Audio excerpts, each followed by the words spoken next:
নমস্কার বন্ধুরা, আমার চ্যানেলে আপনাদের স্বাগত। তো প্রতিদিনের মতো আজকেও একটা নতুন ধরনের ভিডিও নিয়ে এসেছি। আজ বানাবো ঢেঁড়সের একটা রেসিপি।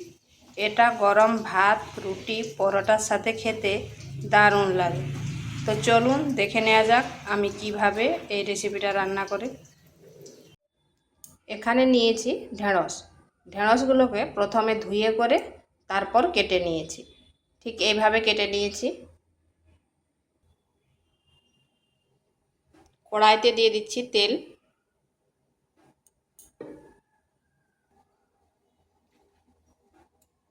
দিয়ে দিচ্ছি ঢেঁড়সগুলো।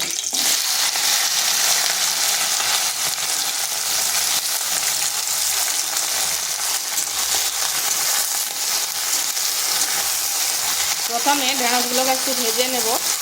আর এখানে আমি এখন নুন দেব না। নুন দিলে ঢেঁড়সটা কিন্তু ঘেঁটে যাবে। আর আঁচটা হাই আঁচে রেখেছি।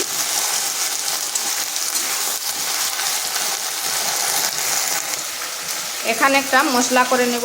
নিয়েছি 1 চামচ জিরা, 2টো কাঁচা লঙ্কা, একটা পেঁয়াজ আর কয়েক দানা রসুন। এগুলোকে পেস্ট করে নিচ্ছি।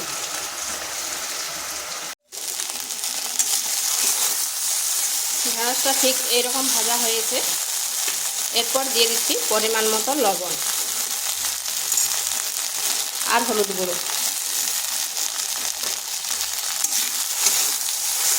আর কিছুক্ষণ এইভাবে ভেজে নেব। আঁচটা কিন্তু এখন মিডিয়াম টু স্লো করে দিয়েছি।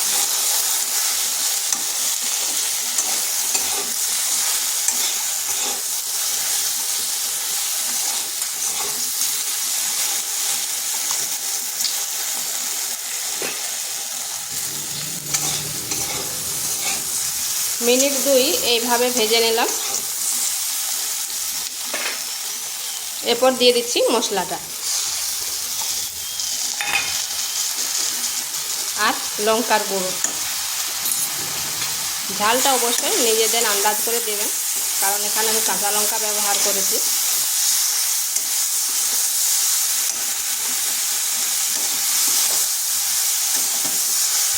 আঁচটা একেবারে স্লো করে দিয়েছি।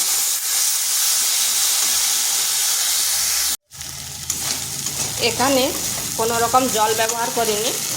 আঁচটা স্লো করে 2 থেকে 3 মিনিট এইভাবে ভেজে নিই। 2 থেকে 3 মিনিট এইভাবে এটাকে ভেজে নিলাম। এরপর দিয়ে দিচ্ছি গরম মশলা।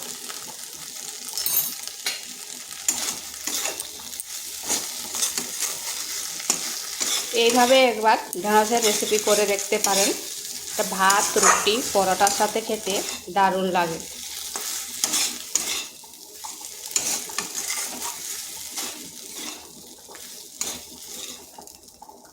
তো এটা হয়ে গেছে, এরপর নামিয়ে নেব। তো ভিডিওটা ভালো লাগলে লাইক, শেয়ার, কমেন্ট অবশ্যই করবেন। আর নিত্য নতুন রেসিপি পাওয়ার জন্য চ্যানেলটিকে সাবস্ক্রাইব করবেন।